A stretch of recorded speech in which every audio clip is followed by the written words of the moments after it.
Hi friends! ఈరోజు మన స్వప్న స్వగృహ కిచెన్‌లో మరో సరికొత్త వంటతో మీ ముందుకొచ్చాను. అదే చపాతీలు పొద్దున చేసినా కూడా సాయంకాలం వరకు మెత్తగా ఉండటం ఎలానో నేను మీకు చూపిస్తాను. దానికోసం నేను ఈ కప్పుతోటి 1½ కప్పు గోధుమ పిండి తీసుకున్నానండి. 1½ కప్పు గోధుమ పిండి తీసుకొని మనం మిక్సింగ్ బౌల్‌లో వేసుకోవాలి. తర్వాత రుచికి సరిపడా ఉప్పు. చపాతీలలో ఎక్కువ ఉప్పు వేయొద్దండి. నేను పావు స్పూన్, ఈ స్పూన్ తోటి పావు స్పూన్ ఉప్పు వేస్తున్నాను. పావు స్పూన్ ఉప్పు వేసుకున్నాక మొత్తం పిండిని ఇలా మిక్స్ చేసేసుకోవాలి. నా వీడియోని గనుక మొదటిసారి చూస్తున్న వాళ్ళైతే నా వీడియోకు లైక్, షేర్ అండ్ సబ్స్క్రైబ్ చేసి చూడండి. తర్వాత కొన్ని వాటర్ వేస్తూ ఇలా పిండినంతా మధ్యలోని కొన్ని వాటర్ వేస్తూ కలుపుకోవాలండి. చపాతీ మెత్తదనం అనేది మనం పిండి కలపడంలోనే వస్తుందండి. బాగా గట్టిగా పిసుకుతూ కలపొద్దండి పిండిని.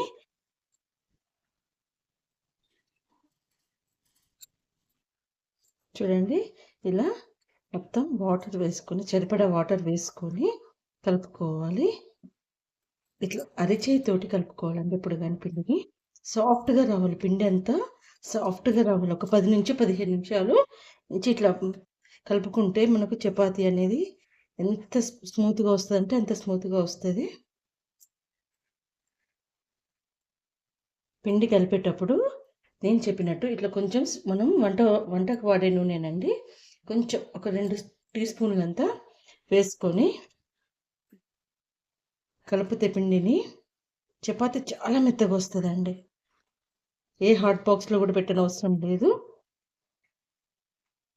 బాగా గట్టిగా ఉండొద్దు, బాగా మెత్తగా ఉండొద్దు.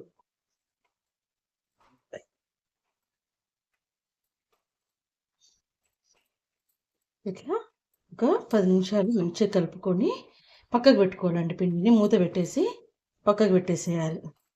పక్కకు పెట్టి తర్వాత మనం మళ్ళీ చపాతీ చేసుకుందాం. 15 మినిట్స్ తర్వాత చపాతీ పిండి అనేది మంచి సాఫ్ట్‌గా తయారైపోయింది. ఇట్లా చూడండి ఫింగర్స్ తోటి ఇట్లా అంటే ఎంతో సాఫ్ట్‌గా తయారైపోయింది.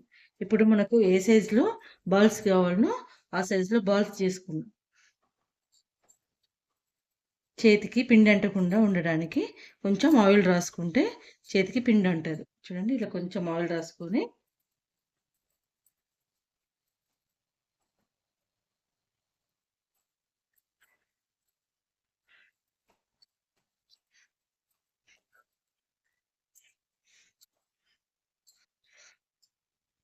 ఇలా మనకు కావాల్సిన సైజులో చపాతీ బాల్స్ అనేవి రెడీ చేసుకొని పెట్టుకోవాలి. నేను ఈ సైజ్ తీసుకుంటున్నానండి చపాతీ బాల్స్‌కి. ఇది మీడియం సైజ్ వస్తది. ఇలా మొత్తం సర్కిల్ చేసుకొని పెట్టుకోవాలి. ఇట్లా చూడండి ఇలా అన్నీ మనకు కావాల్సిన సైజులో బాల్స్ చేసుకొని పెట్టుకొని ఇప్పుడు చపాతీ చేద్దాం. ఫస్ట్ కొంచెం పొడి పిండిని తీసుకోవాలండి. పొడి పిండిని తీసుకొని ఇలా డస్టింగ్ చేసుకొని చూడండి బాగా ప్రెషర్ ఇవ్వద్దండి. మామూలు ఇట్లా చేసుకొని కొంచెం ఆయిల్ తీసుకొని మొత్తం స్ప్రెడ్ చేసుకోవాలి ఆయిల్ని. తర్వాత మిడిల్లోకి ఫోల్డ్ చేసి తర్వాత ట్రయాంగిల్ షేప్లో ఫోల్డ్ చేసుకోవాలి.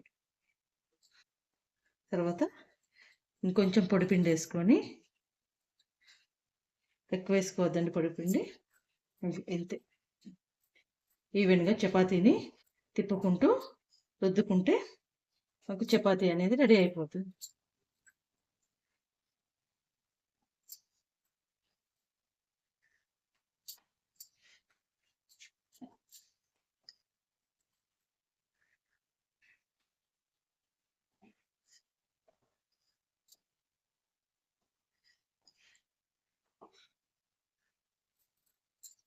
చూడండి చపాతీ అనేది రెడీ అయిపోయింది. ఇప్పుడు ఫ్రై చేసుకుందాం చపాతీని. చపాతీ ప్యాన్ పెట్టుకొని ప్యాన్ అనేది మంచిగా హీట్ కానివ్వాలండి. హీట్ అయినాకనే చపాతీ వేయాలి. ఇలా ప్యాన్ హీట్ ఉంటే వెంటనే మనం వేసినాకనే ఇట్లా వచ్చేస్తుంది. ఇంకో సైడ్ టర్న్ చేసుకొని ఇప్పుడు కొంచెం ఆయిల్ వేయాలి. చపాతీ మీద ఆయిల్ వేసి స్ప్రెడ్ చేసుకోవాలి.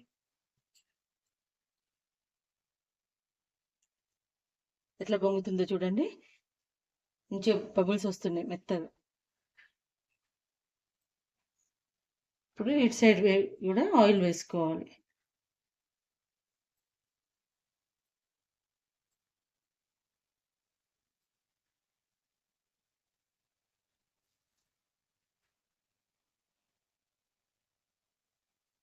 ఈ సైడ్స్ని కొంచెం ప్రెస్ చేస్తే అవి మంచిగా ఈవెన్గా కాలుతాయి. సైడ్స్ని కొంచెం మధ్యలో కనుక్కుంటూ తిప్పుకుంటూ రెండు వైపులా మంచిగా కాల్చుకోవాలి. నేను చెప్పిన పద్ధతిలో మీరు చపాతీని ట్రై చేయండి. పొద్దున చేసిన చపాతీలు ఈవినింగ్ వరకు కూడా మెత్తగా ఉంటాయి.